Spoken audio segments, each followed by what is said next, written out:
আসসালামু আলাইকুম। আশা করি আপনারা সবাই ভালো আছেন। অনলাইন জব নিউজ বিডির পক্ষ থেকে জানাচ্ছি আন্তরিক শুভেচ্ছা ও স্বাগতম। অর্থ উপদেষ্টা মহার্ঘ ভাতা সম্পর্কে একটি তথ্য প্রদান করেছেন। মহার্ঘ ভাতার প্রভাবে মূল্যস্ফীতি বাড়বে না এমন কথাই বলেছেন অর্থ উপদেষ্টা ডক্টর সালেউদ্দিন আহমেদ। তিনি সমকালকে বলেন যে সরকারি কর্মকর্তা কর্মচারীকে মহার্ঘ ভাতা দেওয়া হলে মূল্যস্ফীতি বাড়বে না বলে মন্তব্য করেছেন অর্থ উপদেষ্টা ডক্টর সালেউদ্দিন আহমেদ। গতকাল অর্থ মন্ত্রণালয়ের নিজ দপ্তরে সাংবাদিকদের এক প্রশ্নের জবাবে তিনি এই কথা বলেন। সমকালের খবর এবং আজকের খবর 20 ডিসেম্বর 2024 সমকাল, তারা কিন্তু তাদের প্রিন্ট পত্রিকায় কিন্তু এই খবরটি কিন্তু প্রকাশ করেছে যে মহার্ঘ ভাতার প্রভাবে কিন্তু মূল্যস্ফীতি বাড়বে না। অনেক পেপার পত্রিকা এবং সোশ্যাল মিডিয়াতে কিন্তু বলা হচ্ছে যে মহার্ঘ ভাতা প্রদান করা হলে বাজারে দ্রব্যমূল্য তো কমবেই না, বরং আরও বেড়ে যাবে। এবং অর্থ উপদেষ্টা কিন্তু এ বিষয়ে বিস্তারিত বলেছেন এবং এই যে একটা বিতর্কের সৃষ্টি হচ্ছে সেটা কিন্তু তিনি স্পষ্ট করে বলে দিয়েছেন যে মহার্ঘ ভাতা যদি প্রদান করা হয় আসলে কিন্তু মূল্যস্ফীতি বাড়বে না। তো এখানে সরকারি কর্মকর্তা কর্মচারী মহার্ঘ ভাতা দেওয়ার জন্য একটি কমিটি গঠন করা হয়েছে, এটা সবাই জানেন। বর্তমানে অর্থনৈতিক পরিস্থিতি ব্যবসাশ্রয়ী উদ্যোগের জন্য রয়েছে সরকার। এ সময় মহার্ঘ ভাতা দেওয়া ঠিক হবে কিনা এমন প্রশ্নের উত্তরে উপদেষ্টা বলেন, এই অল্প টাকার তেমন কোনো প্রভাব পড়বে না। ইতিমধ্যে মুদ্রানীতিতে বেশ কিছু উদ্যোগের ফলে মহার্ঘ ভাতা দেওয়ার কারণে মূল্যস্ফীতি বাড়বে না।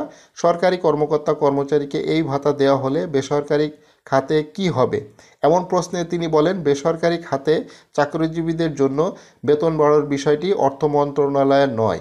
অর্থাৎ বেসরকারি চাকরিজীবীরা আসলে এটার কী ধরনের প্রভাব পড়বে সেটার বিষয়ে তিনি কোনো মন্তব্য করেননি, সরাসরি কিন্তু তিনি এড়িয়ে গেছেন।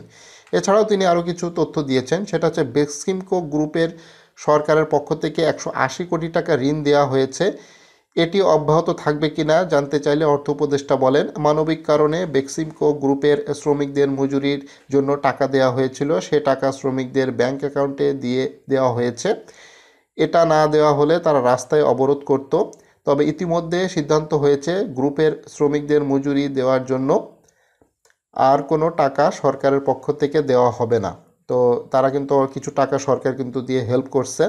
আগামী বাজেটে কোন বিষয়গুলো অগ্রাধিকার পাবে জানতে চাইলে তিনি বলেন, বাস্তবায়নযোগ্য বাজেট দেওয়ার চেষ্টা করা হচ্ছে। মুদ্রানীতির সঙ্গে সমন্বয় আরও বাড়ানো হবে। যারা কর দেন তাদের উপর বোঝা না বাড়িয়ে যারা যোগ্য কিন্তু দেন না তাদেরকে সবাই করের আওতায় আনা হবে। ব্যাংকগুলোকে টাকা ছাপিয়ে 22,000 কোটি টাকা দেওয়ার মুদ্রাস্ফীতি বেড়ে যেতে পারে বলে জানিয়েছেন আইএমএফ। এ বিষয়ে তিনি বলেন, প্রকৃত অর্থ এই টাকার জন্য মুদ্রাস্ফীতি বাড়বে না। আইএমএফ হয়তো অপ্রচলিত তথ্যর ভিত্তিতে বলেছে, কিন্তু আসলে যেভাবে টাকা দেওয়া হয়েছে সেক্ষেত্রে থিওরি ঠিক নয়। শ্বেতপত্র সংক্রান্ত এক প্রশ্নের জবাবে তিনি বলেন, 400 পৃষ্ঠার এই পেপারে নতুন তেমন কিছু নেই। আমি তো সবই জানি কোন চ্যাপ্টার কে লিখেছে বা কোথা থেকে এসেছে। তো এই শ্বেতপত্রের বিষয়ে আসলে তিনি কোনো মন্তব্য করতে চায়নি।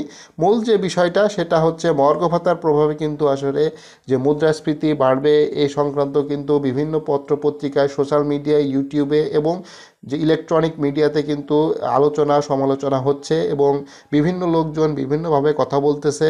যারা সরকারি চাকরি করে না তারাও কিন্তু এই বিষয়ে কিন্তু বিভিন্নভাবে মতামত প্রদান করতেছে যে এই মহার্ঘ ভাতা দিলে হয়তো বাজারের দাম কমবে না, বরং আরও বেড়ে যাবে। কিন্তু অর্থ উপদেষ্টা সরাসরি বলে দিয়েছেন যে মহার্ঘ ভাতা দিলে এখানে কিন্তু মুদ্রাস্ফীতি বাড়বে না, অর্থাৎ জিনিসপত্রের দাম বাড়বে না। এখন বর্তমানে এই শীতকাল চলতেছে, শীতকালে কিন্তু বেশ কিছু সবজির দাম অলরেডি কমে গেছে। সাধারণত শীতকালে কিন্তু সবজির দাম খুবই কম থাকে। কিছু কিছু পণ্যের দাম বৃদ্ধি আছে, যেমন আলু, পেঁয়াজ এবং মুরগির মাংসের দাম কিন্তু বৃদ্ধি আছে। বাদবাকি সকল জিনিস কিন্তু এখন সাধারণ জনগণের নাগালের ভেতরে আছে। এখন মহার্ঘ ভাতা দেওয়ার ফলে কিন্তু এই জিনিসগুলোর কোনো হেরফের কিন্তু হওয়ার সম্ভাবনা নেই।